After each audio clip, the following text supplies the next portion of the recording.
কাজে মাছে মাছে ও এ বাবা দেখেছো আমার মাছটা ছোট হতে পারে কিন্তু পাওয়ার অনেক বেশি। কি করছো? আরে এখানটায় নিচে সাপ। এখন কি করবে তুমি? কি করবো, এখানে মাছ ধরতে এসছি, আবার কি সুন্দর করে মাছ ধরবো। ছিপগুলো ওই সাইডে রেখে দিয়েছি, ঠিক আছে।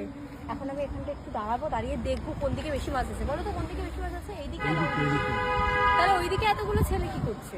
এদিকে সব বসে বানাচ্ছে। আমি কিন্তু ছেলে দেখছি না, আমি বলছি ওখানে অনেকগুলো ছেলে দাঁড়িয়ে আছে। ওদিকে যাবে? ছেলেই দেখছি। ওদিকে যাবে? ওদের কাছে গিয়ে মাছ ধরবে? আমার মনে হয় ওদের কাছে গিয়ে মাছ দিলে বেশি মাছ আসবে। যাবে? যাবে না?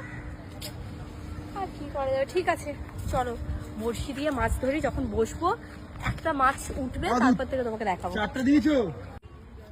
কি গো তোমার মাছ উঠেছে? দাঁড়াও দেখছি মাছ উঠলো কিনা। কোথায়? টানকে দিচ্ছে। এই দেখো এই মাছ ধরেছে, মাছ উঠেছে, মাছ উঠেছে।